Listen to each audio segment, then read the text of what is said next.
په دې وروستیو کې په افغانستان کې د طالبانو له چارواکو سره د ډاکټر محمد اشرف غني د لیدنې د ادعاو سره ناڅرګنده عکسونه شریک شوي دي.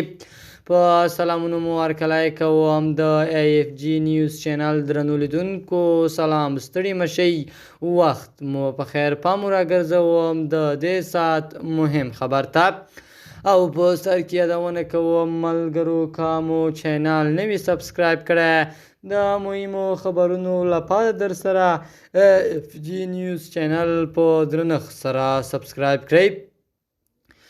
پخوانی ولسمشر محمد اشرف غني د 2021 کال د اګست پر 15مه د کابل له سقوط او په افغانستان کې د طالبانو له واک بیا رسېدو وروسته له هېواد وتښتېد.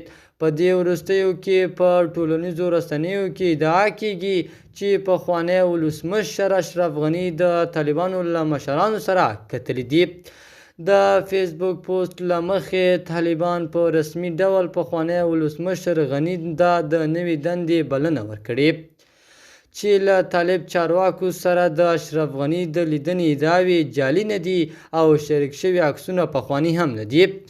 موږ لومړی افغانستان ته د اشرف غني د وروستي سفر په اړه د ټولنیزو رسنیو د ادعاو د تایید لپاره کلیدي کلمې وپلټلې، خو په دې وروستیو کې کابل ته د ډاکټر محمد اشرف غني د سفر یا له طالب چارواکو سره د کتنې په اړه رسنیو مهم خبرې کړې دي.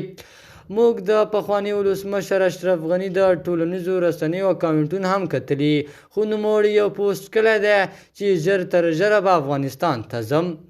د AFG نیوز چینل درنو لیدونکو، دا اوس زموږ د دې ساعت چمتو شوی خبر. تر بیا ښې چارې د الله په امان.